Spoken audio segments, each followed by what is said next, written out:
और हेडलाइंस के बाद अब खबरें विस्तार से और बुलेटिन की शुरुआत करेंगे देश से जुड़ी बड़ी खबर के साथ। आपको बता दें कि वाराणसी के ज्ञानवापी मस्जिद विवाद पर वाराणसी की जिला अदालत आज अपना फैसला सुना सकती है। एक दिन पहले वाराणसी के जिला जज डॉक्टर अजय कृष्ण विश्वेश की अदालत ने दोनों ही पक्ष की दलीलें सुनने के बाद आदेश को सुरक्षित रख लिया है।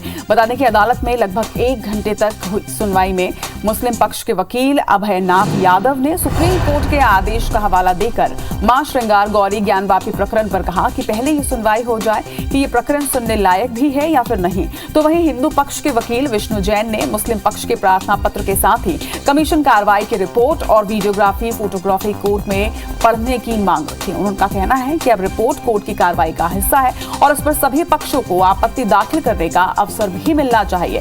दोनों पक्षों ने बारी बारी से अपनी दलीलें रखी और इस दौरान दोनों ही पक्षों के 19 वकील और 4 याचिकाकर्ता ही कोर्ट रूम में मौजूद रहे।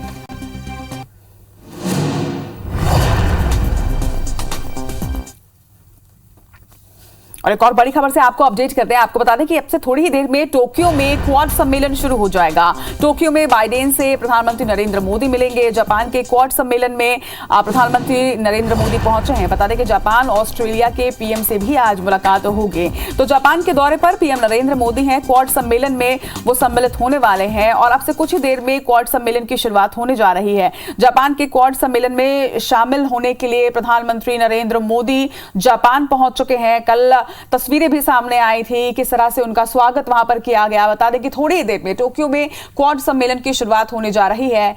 इस सम्मेलन में प्रधानमंत्री नरेंद्र मोदी बाइडेन से भी मुलाकात करेंगे। इसी के साथ वो कई देशों के प्रधानमंत्रियों के साथ मुलाकात करने वाले हैं। अब से थोड़ी ही देर में इस सम्मेलन की शुरुआत होने जा रही है। बता दें कि क्वाड सम्मेलन की शुरुआत आज जापान में हो रही है, जहां पर बाइडेन से भी मुलाकात प्रधानमंत्री नरेंद्र मोदी करने वाले हैं।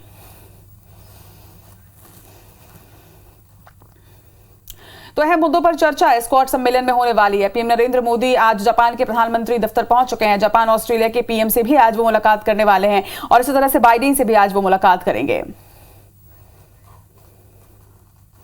तो तस्वीरें भी सामने आ रही हैं। आपको बता दें कि थोड़ी ही देर में क्वाड सम्मेलन की शुरुआत होने जा रही है और क्वाड सम्मेलन के लिए लोगों के पहुंचने का सिलसिला भी यहां पर शुरू हो चुका है। टोक्यो की तस्वीरें हैं जहां पर क्वाड सम्मेलन आयोजित किया गया है। जापान के क्वाड सम्मेलन में शामिल होने के लिए प्रधानमंत्री नरेंद्र मोदी भी जापान की यात्रा पर हैं। वो भी टोक्यो पहुंच चुके हैं और अब से कुछ ही देर में इस सम्मेलन की शुरुआत की जाने वाली है। खबरों में बढ़ेंगे आगे। आपको बता दें रेल यात्रियों से जुड़ी ये बड़ी खबर है। एक बार फिर से 22 मेल ट्रेन, एक्सप्रेस और 12 पैसेंजर ट्रेनों को रद्द कर दिया गया है। एससीसीआर ने एक बार फिर से ट्रेनों के रद्द होने का आदेश जारी किया है। बीते 2 महीने से लगातार ट्रेनें रद्द की जा रही हैं। बता दें कि इसके पीछे जो वजह मानी जा रही है वो मालगाड़ी चलाने के लिए है। मालगाड़ी चलाने के लिए यात्री ट्रेनों की बलि लगातार दी जा रही है, जिससे यात्रियों की मुश्किलें बढ़ती जा रही है और यात्रियों का भी आरोप है कि उनकी सुविधा को नजरअंदाज किया जा रहा है।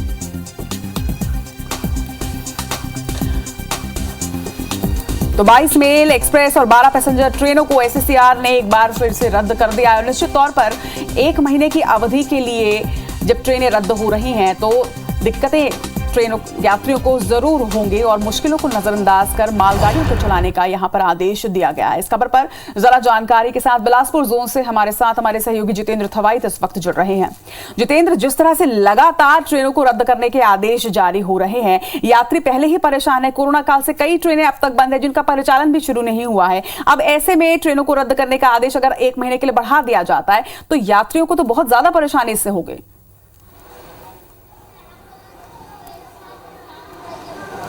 देखिए, अब ऐसा लग रहा है कि रेलवे चाहता ही नहीं है कि रेल यात्रियों को रेल की सुविधा मिले, क्योंकि जिस तरह से रेलवे का रवैया लगातार सामने आ रहा है, लगातार ट्रेनों को रद्द किया जा रहा है, रेल यात्री खासे परेशान हो रहे हैं। दरअसल देखिए, ये स्थिति अभी से नहीं है। अगर बीते 2 वर्षों का हम आकलन करें तो देखें जिस तरह से कोविड की शुरुआत हुई उस समय तमाम ट्रेनों को बंद किया गया था। उसके बाद लेकिन जिस तरह से कोविड का प्रभाव कम हुआ, ट्रेनों का परिचालन शुरू किया गया। उसके बावजूद एससीसीआर ने अगर बात करें तो यहाँ पर पहले 343 ट्रेनें कुल चलती थी एससीसीआर से। तो उस समय भी स्थिति ऐसी थी, मालगाड़ियाँ तब भी चलती थी, माल लदान तब भी होता था, लेकिन तब कोई समस्या नहीं थी। तमाम passenger train, local train, express train चलते थे। लेकिन उसके बाद स्थिति ये बनी नहीं कि रेलवे ने तमाम ट्रेनों को रद्द कर दिया। लगभग 100 ट्रेनें अगर बात करें तो ये कोविड के काल के बाद से आज तक SCCR ने शुरू नहीं की हैं, जिसमें सबसे ज़्यादा अगर बात करें तो लगभग 60 से 70 जो लोकल पैसेंजर ट्रेनें हैं वो शामिल हैं। मतलब समझा जा सकता है कि कोविड के बाद से ही 100 ट्रेनें बंद हैं। उसके बावजूद देखने में आ रहा है कि हर महीने अगर बात करें तो बीते 2 महीने से जो स्थिति है, लगभग 20 से 30 ट्रेनों को लगातार कैंसिल किया जा रहा है। इसमें तमाम पैसेंजर्स मेल एक्सप्रेस ट्रेनें शामिल हैं। और अब जिस तरह से एक बार फिर आदेश दिया गया है, 34 ट्रेनों को फिर अगले 1 माह के लिए रद्द कर दिया गया है। जो पूर्वामी जिनके आदेश थे उसको एक्सटेंड कर दिया गया है। मतलब साफ है कि आने वाले 1 महीने अभी लगभग 30 से 34 ट्रेन, जिसमें मेल एक्सप्रेस और लोकल पैसेंजर ट्रेनें शामिल हैं, वो रद्द रहेंगी। और इसके पीछे का जो कारण अब दिया जाता है कि मालगाड़ियों का परिचालन जरूरी है, कोयले की आपूर्ति जरूरी है। लेकिन यह भी कहा जा सकता है क्योंकि पहले भी स्थिति ऐसी थी, माल लदान होता था, तब यह समस्या नहीं थी, तब पैसेंजर लोकल ट्रेनें चलती थी। लेकिन अब जिस तरह से रेलवे का मनमाना रवैया सामने आ रहा है, इससे यह लगता है कि रेलवे कहीं ना कहीं रेल यात्रियों को सुविधा देना नहीं चाहता है। रेल यात्री लगातार परेशान हो रहे हैं। जो ट्रेनें सीमित चल भी रही हैं, अगर ट्रेनें इतनी बड़ी संख्या में अगर रद्द कर दी जाएंगी और लगातार 2 महीने के लिए अगर ट्रेनें रद्द होंगी तो यात्रियों की परेशानी निश्चित तौर पर बढ़ेगी। रायपुर रेलवे स्टेशन से स्टार जैन भी इस वक्त हमारे साथ जुड़ गए हैं। स्टार, रायपुर से या बात करें बिलासपुर से, तो डेली ऐसे कितने ही यात्री होते हैं जो काम के सिलसिले में अप डाउन करते हैं? अगर इतनी बड़ी संख्या में पैसेंजर और मेल ट्रेनें को रद्द किया जाएगा तो इससे उन पर भी खासा असर पड़ेगा।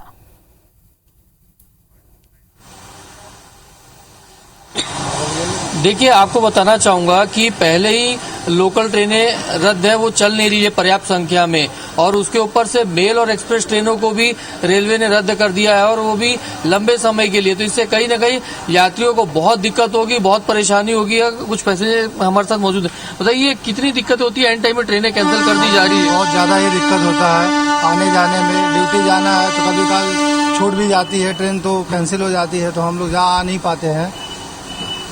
ये देखिए, साहब बता रहे यात्री की बड़ी दिक्कत होती है उनको आने जाने में, और कहीं ना कहीं जिस प्रकार से 22 ट्रेनों को एक साथ रद्द किया गया है, ये बड़ी समस्या है यहाँ। और इसको लेकर रेलवे को सोचना चाहिए कि किस तरीके से प्लानिंग करे, क्योंकि एट ए मोमेंट अचानक से कैंसिल कर दिया जाता है। शादी ब्याह का सीजन रहता है, लोग काफी संख्या में अपनी बुकिंग करा के रखते हैं, और तो ये दिक्कत होती होंगी। दादा 1 मिनट इधर आएंगे आप?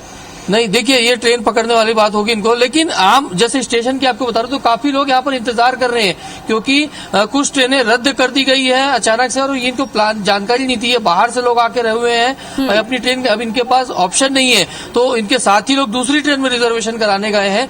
तो ये बड़ी गंभीर समस्या है, क्योंकि अचानक से आज से फैसला लिया रेलवे की बहुत सारी ट्रेनों को रद्द किया जा रहा है 1 महीने के लिए।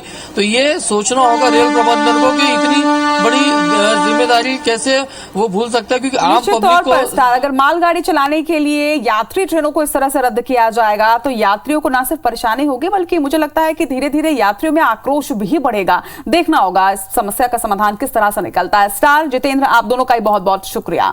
तो यात्रियों को लगातार परेशानी जो है वो हो रही है, देखना होगा कि इस पर सरकार किस तरह से फैसला लेती है। बढ़ेंगे आगे। कॉटन कारोबारी से मारपीट कर करीब 2 लाख रुपए की लूट का मामला सामने आया है। आपको बता दें कि बाइक से 4 बदमाशों ने मारपीट कर कैश छीन लिया। पेट्रोल पंप से कैश लेकर कारोबारी जब घर जा रहे थे उस दरमियान ही ये लूट की घटना हुई है। घायल कारोबारी के सिर में भी इस घटना से गंभीर चोट आई है। बता दें कि अस्पताल में भर्ती किया गया है इस वक्त कारोबारी को। तो ये बड़ी खबर इस वक्त सामने आ रही है, जहां पर बड़वानी में कॉटन कारोबारी से लूट की वारदात को अंजाम दिया गया है। बताया जा रहा है कि कुछ बदमाश बाइक से आए और लूट की वारदात करके वहां से फरार हो गए हैं। पेट्रोल पंप से कैश लेकर कारोबारी जा रहे थे, उस दरमियान उनके साथ ये घटना हुई है। खबर पर ज्यादा जानकारी के साथ हमारे सहयोगी ओवेश अहमद इस वक्त हमारे साथ जुड़ रहे हैं। ओवेश, सबसे पहले तो आपसे कारोबारी की स्थिति के बारे में जानकारी लेना चाहेंगे, इसके साथ ही क्या कुछ है वह पूरा मामला? जी देखिए, बताना चाहूंगा कि कल देर रात की घटना है, जब सेंधवा के कॉटन व्यवसायी अनुज खंडेलवाल अपने पेट्रोल पंप से कैश लेके घर जा रहे थे, तभी कुछ लोगों ने पीछे से रेकी करके बाइक पर आके उनके साथ मारपीट की और उनसे पैसों से भरा बैग छीनकर भागे। जो घटना हुई, घटना में अनुज के साथ जो मारपीट की गई उसमें अनुज के सर पर पिछले हिस्से में जो गंभीर चोट आई, जिसे उपचार हेतु निजी अस्पताल ले जाया गया था, जहाँ अनुज का उपचार चल रहा था।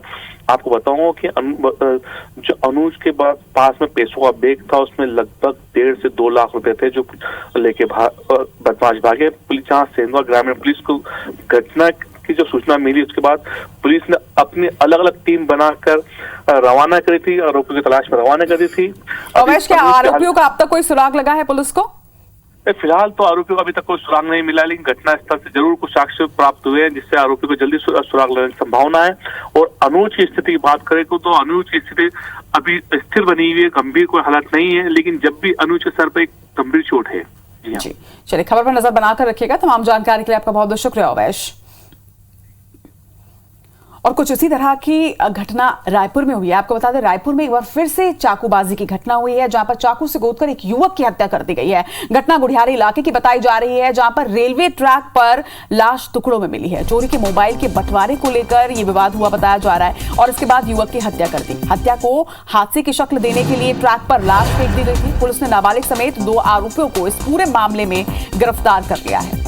तो तस्वीरें भी आपको दिखा रहे हैं, रेलवे ट्रैक की टुकड़ों में इस युवक की लाश मिली है, जिसे हत्या करने के बाद हादसे की शक्ल देने के लिए इस पूरी घटना को, उसकी लाश को ट्रैक पर फेंक दिया गया था। तस्वीरें आपको विचलित कर सकती हैं, लेकिन वारदात आप देखिए किस तरह से क्राइम का ग्राफ जो है वो राजधानी रायपुर में लगातार बढ़ता जा रहा है। हर रोज इस तरह की घटनाएं सामने आ रही हैं, चाकूबाजी की घटनाएं सामने आ रही हैं।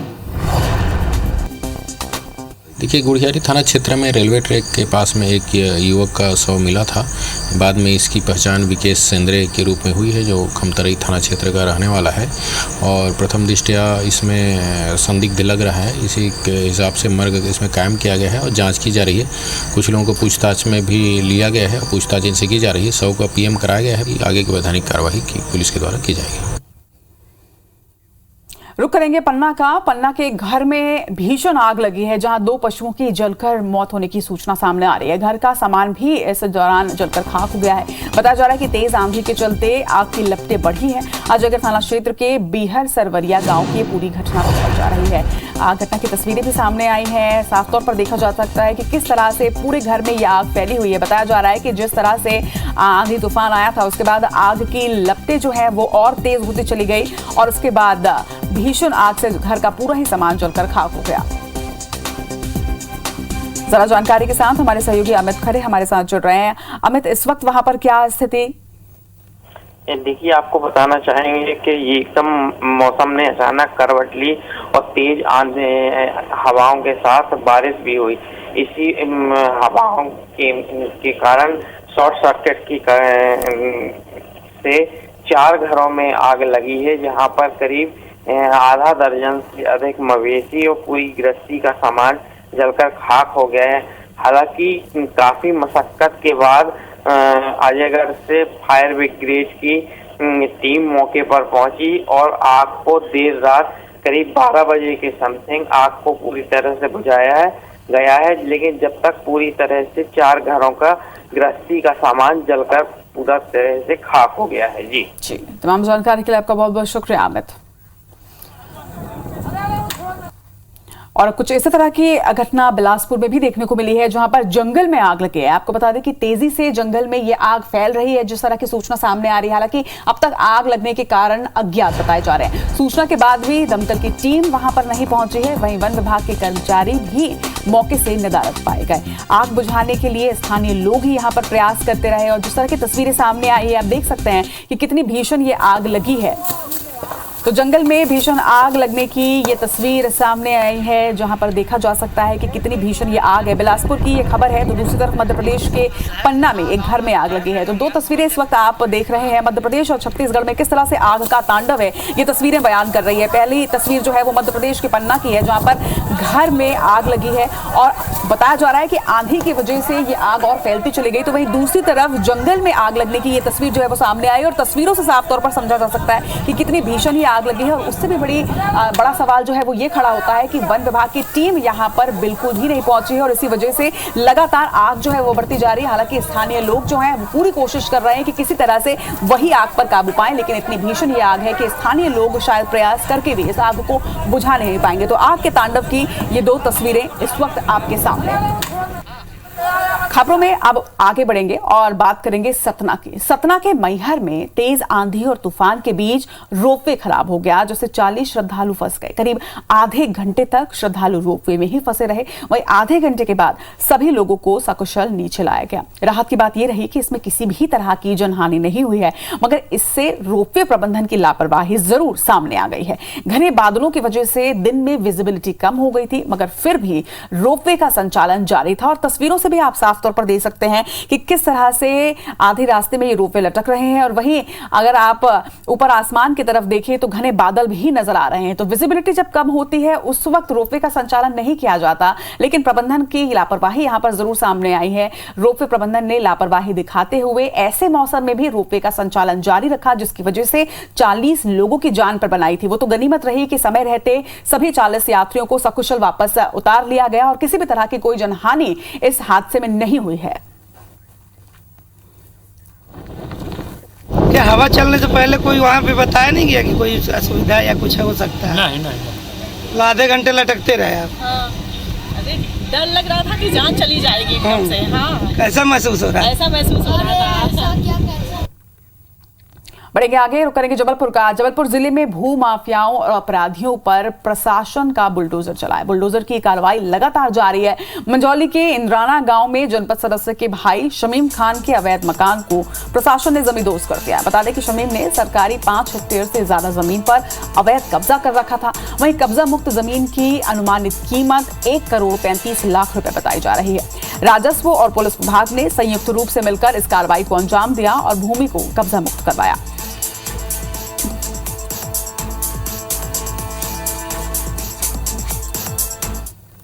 मध्य प्रदेश से बड़ी खबर आपको बता दें, भोपाल में एक घर में दफन मिला है महिला का कंकाल।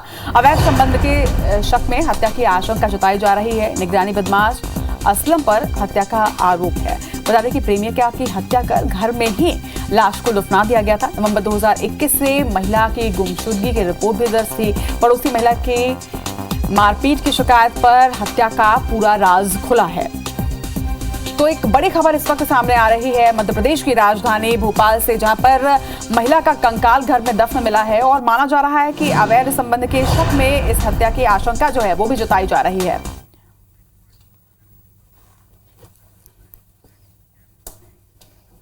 चलिए इस खबर पर ज्यादा जानकारी के साथ हमारे सहयोगी सत्येंद्र इस वक्त हमारे साथ जुड़ रहे हैं। सत्येंद्र, ये पूरा मामला हमें समझाइएगा।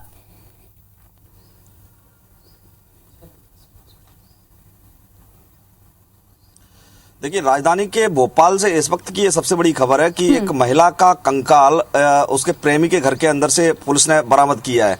बता दें कि ये मामला नवंबर 2021 का है, जब महिला घर से गुमशुदा हुई थी। घर वालों ने उसकी गुमशुदगी की रिपोर्ट हबीबगंज थाने में दर्ज कराई थी। लेकिन हैरानी की बात देखिए, पुलिस इस महिला को खोजबीन में जुटी हुई थी, लेकिन पुलिस को इस महिला का नाम और सुराग मिलने का नाम नहीं ले रहा था।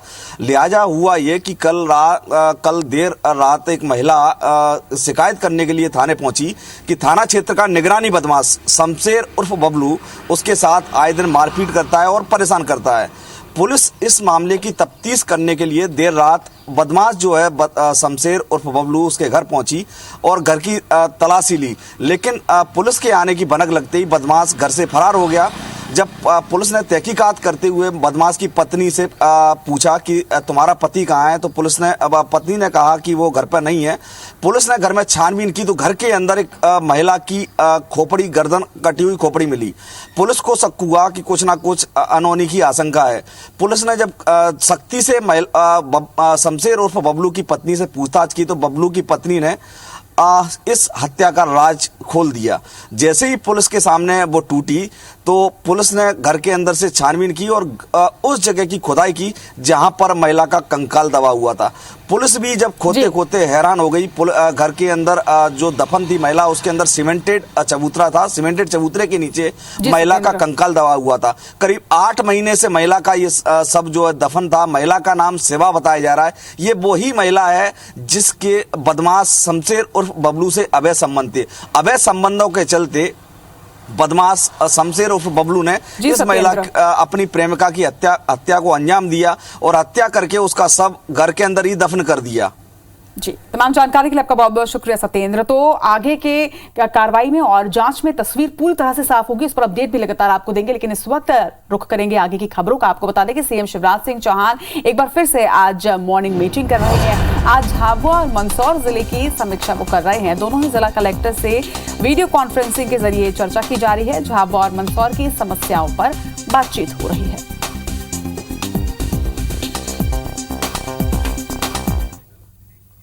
और इस खबर पर ज्यादा जानकारी के साथ हमारी सहयोगी नीलम इस वक्त हमारे साथ जुड़ रही है। नीलम, एक बार फिर से आज मॉर्निंग एक्शन मोड पर नजर आ रहे हैं सीएम शिवराज सिंह चौहान।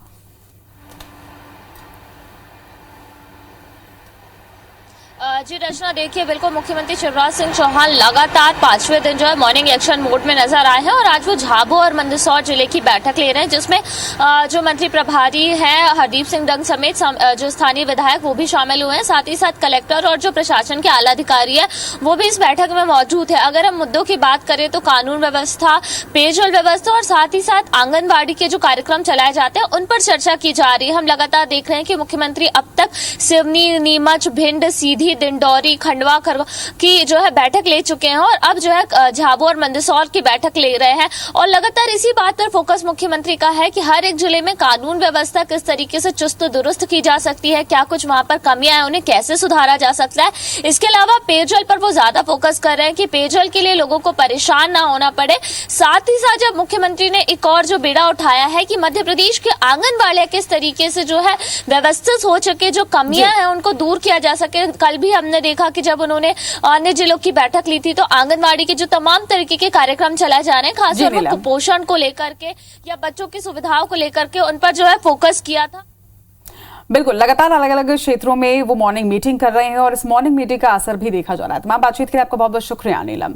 चलिए अब बात मुश्किल में फंसे एक बंदर की करेंगे। धमतरी के नगरी में स्थित शिव मंदिर में एक बंदर को उछल कूद तब महंगी पड़ गई जब मंदिर में रखे लोटे में उसका सिर फंस गया।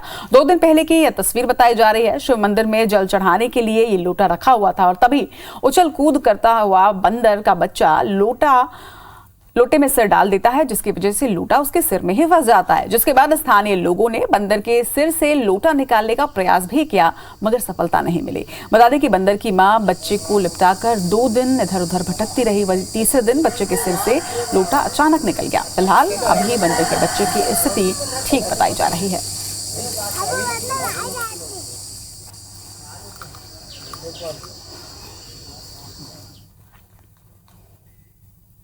साथ की बड़ी बात में फिलहाल इतना ही, लेकिन आगे आप देखिए छत्तीसगढ़ी भाषा में IBC 24 का खास बुलेटिन। हमारे बानी है।